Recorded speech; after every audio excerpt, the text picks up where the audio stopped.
जय श्री राम। नमस्ते। मैं विजय सिंह गौड़, CFA फ्रॉम मुंबई।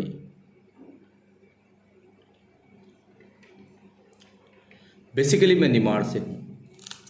मुझे बड़े दुख के साथ आप सभी को बताना पड़ रहा है। इनफैक्ट आप सभी जानते हैं ये आज या कल की बहुत बड़ी ब्रेकिंग न्यूज़ थी कि हमारे आदरणीय करणी सेना के प्रमुख राष्ट्रीय अध्यक्ष श्री सुखदेव सिंह जी गोगामेडी, मतलब श्री सुखदेव सिंह जी शेखावत नहीं रहे।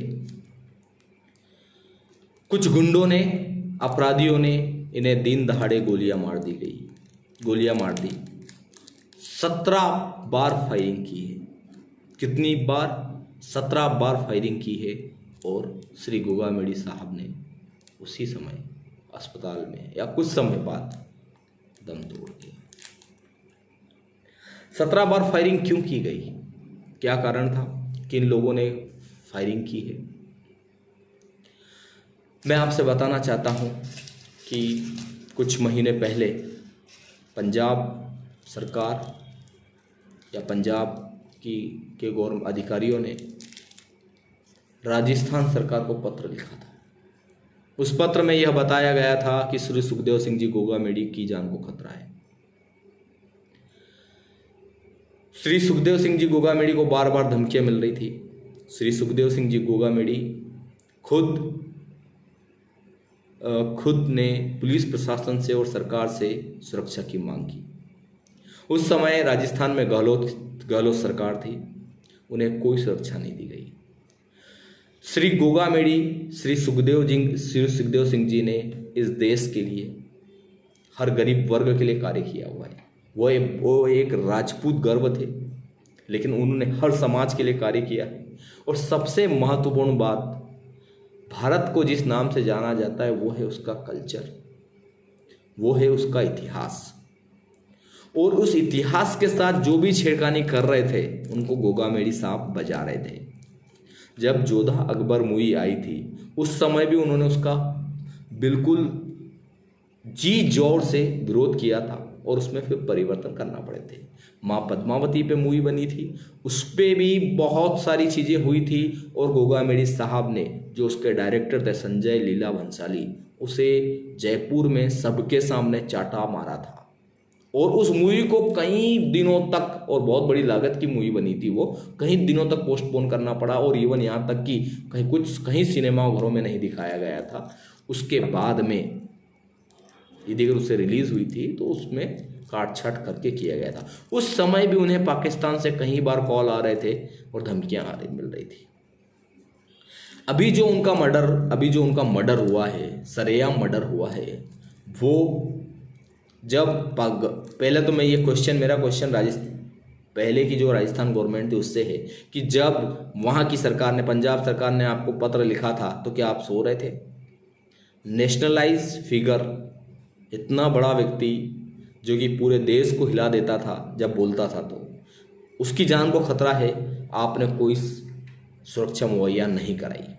नंबर 2, जब खुद ने आगे होके जब उन्हें धमकियां मिल रही थी और खुद ने जब सुरक्षा मांगी थी कि भैया मेरी जान को खतरा है, तब भी राजस्थान सरकार ने उन्हें कोई सुरक्षा नहीं दी। ऐसा क्यों? ठीक है, तो ये तो हुआ कि राजस्थान गहलोत सरकार है वो इनको सुरक्षा नहीं दे पाई। नंबर 1, सुरक्षा होती तो शायद वो बच जाते। नंबर 2, कुछ समय बाद ही सोशल मीडिया पे ये बातें फैलने लग गई और कुछ सोशल मीडिया पोस्ट पे ये मालूम हुआ कि जो अध्यक्ष महोदय जी की, जो करणी सेना के प्रमुख हैं, राष्ट्रीय अध्यक्ष हैं, उनकी हत्या लॉरेंस बिश्नोई और बरार के गुर्गों ने मिलकर की हुई है। 5 लोग थे ये, 5 लोग आए थे, 2 अंदर गए थे, 3 बाहर थे। हमको एक बात समझना पड़ेगा कि इतने बड़े नेशनलाइज फिगर को पहले तो इन्हें क्यों मारा गया, ये अभी तक मिस्ट्री है।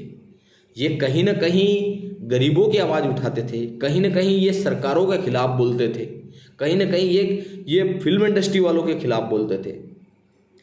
राजस्थान में जैसे ही ये चुनाव हारे राजस्थान में ये सरकार जैसे ही चुनाव हारी, तत्काल इस चीज़ को समझा गया था कि भाई यहाँ पे प्रशासन अब नहीं है, अभी कोई शासन करने वाला नहीं है, कोई फोर्स में, कोई पावर में नहीं है। तत्काल इस बात का फायदा उठाया गया और गोली मार दी गई।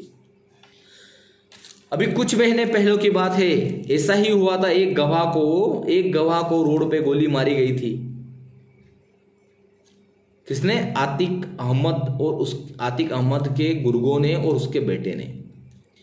मैं कहना चाहूंगा, योगी सरकार ने उन ऐसे व्यक्तियों की वो हाल कर दिया। एक महीने तक वहां की एटीएस जो पुलिस फोर्स थी, स्पेशल पुलिस फोर्स ने वो हाल कर दिया जो जीवन में किसी ने उनका ये हाल कभी सोचा नहीं था। और अंत आपको मालूम है कि क्या हुआ था? कोई भी नहीं बचा। जिन्होंने भी ये कांड किया था, कोई भी नहीं बचा। अब हम ये पूछना चाहते हैं कि मोदी सरकार इतनी बेहतरीन सरकार है जो हर निर्णय शानदार तरीके से लेती है, हर निर्णय बिल्कुल आत्मविश्वास के साथ लेती है और हर निर्णय को पूरा करती है। 370 हटा दी, ठीक है, राम मंदिर पे आ गए, बहुत शानदार कार्य किया। हर एक कार्य बहुत ही खतरनाक तरीके से करती है मोदी सरकार और बहुत अच्छा करती है। पर मैं ये पूछना चाहता हूँ कि जब ये नेशनलाइज फिगर को गोली मार सकते हैं, क्या सेंट्रल में आपकी गवर्नमेंट नहीं है? अभी तो आपकी ही नई सरकार बनने वाली है। अब क्या, जब इतने बड़े फिगर को गोली मार सकते हैं तो क्या आम आदमी सिद्धू मूसेवाला को मार दी, सलमान खान को चेतावनी देते हैं, तो आम आदमी तो क्या करेगा? भैया ये वीडियो मैं बना रहा हूँ, मैं बॉम्बे में हूँ और मैं ये वीडियो बना रहा हूँ, क्या हाल हो? मुझे खुद को डर लग रहा था कि जब मैं वीडियो बना रहा हूँ तो ऐसा नहीं हो कि कुछ लोग ये तकलीफ दे दे। हम डरते नहीं है, नंबर 1, चाहे कुछ भी हो जाए, ठीक है।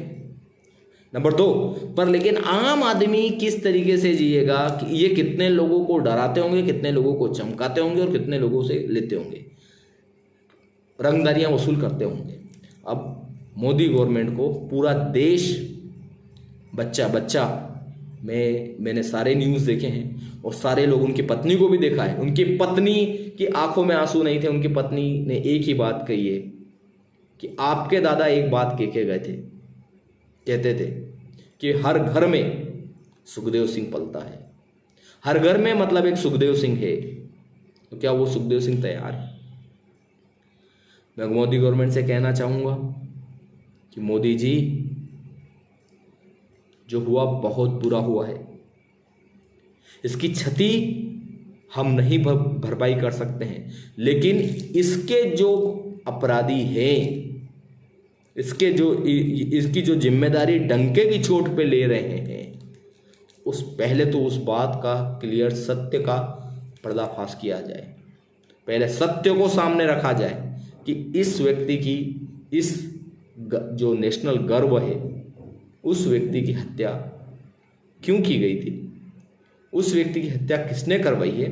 उसके बाद उनका वो हाल करो कि ऐसा करने वाले और सोचने वालों को ऐसे 10 बार नहीं 100 बार सोचना पड़े।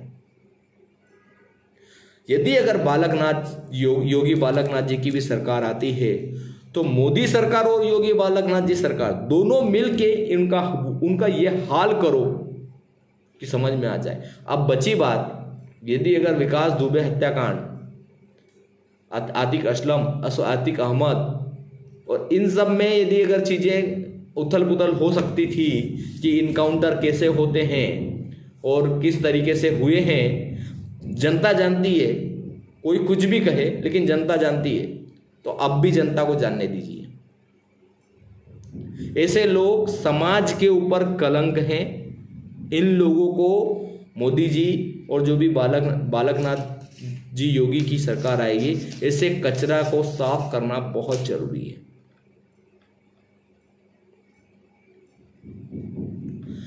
यदि अगर ये साफ नहीं किया गया तो बहुत तकलीफ होगी। Please take a very strict action.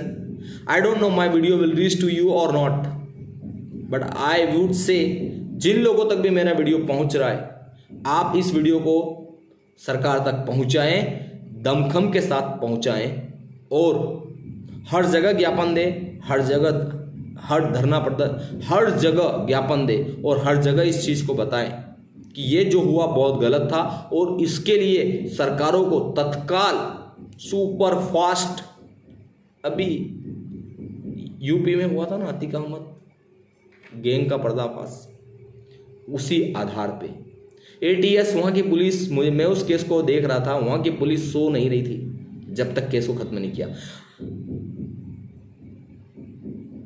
योगी सरकार ने शपथ ली थी, राज्यसभा में क्लियरली, सॉरी इसमें विधानसभा में क्लियरली कहा था, मिट्टी में मिला दूंगा, मिट्टी में मिला दूंगा, इन माफियाओं को मिट्टी में मिला दूंगा। मैं ये कहना चाहता हूं कि यहाँ की नई आने वाली गवर्नमेंट ये कहे कि मिट्टी में मिला दूंगा इन माफियाओं को। यदि अगर ये नहीं कर पाए तो मोदी सरकार कहे कि ऐसे माफियाओं को मिट्टी में मिला दूंगा, जब ही हम लोग कहेंगे कि यह मोदी जी की सरकार है, जब ही हम लोग कहेंगे कि ये मोदी जी देश के प्रधानमंत्री हैं, जब ही हम ये कहेंगे कि यहाँ पे डेमोक्रेसी है।